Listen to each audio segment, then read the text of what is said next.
Welcome to our channel. Today we how to fix visualization problems with Power BI, complete guide step by step clearly. Begin by opening your Power BI desktop application. Load your report file that contains the visualization issues. Identify the visualizations that are not displaying correctly. Check for any error messages displayed on the visuals. Examine the data fields used in the problematic visualizations. Ensure that the data types are appropriate for the visuals. If necessary, convert the data types in Power Query Editor. Next, verify the data relationships within your data model. Open the model view to check how your tables are connected. Ensure that the relationships are correctly set up and active. If a relationship is missing, create one by dragging and dropping the fields.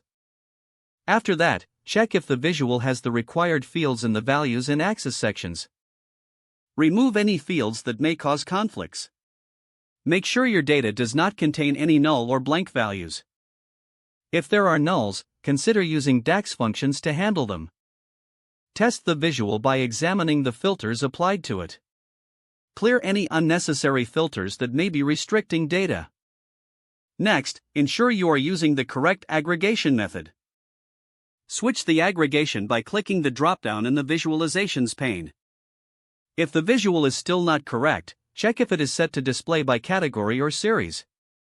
Adjust the visual type if it does not match the intended display, such as switching from a line chart to a bar chart. Review the filter pane for any page-level filters impacting the visual. If the visual is still problematic, consider creating a new visual with the same data. Copy the measure in fields from the original visual to the new one. Once you have created the new visual, check its performance. Review the formatting options to ensure the visuals are aesthetically pleasing. Once all adjustments have been made, save your report. Finally, refresh your data to verify that all changes are reflected accurately. Don't forget to like this video and subscribe to our channel for more step-by-step tech guides.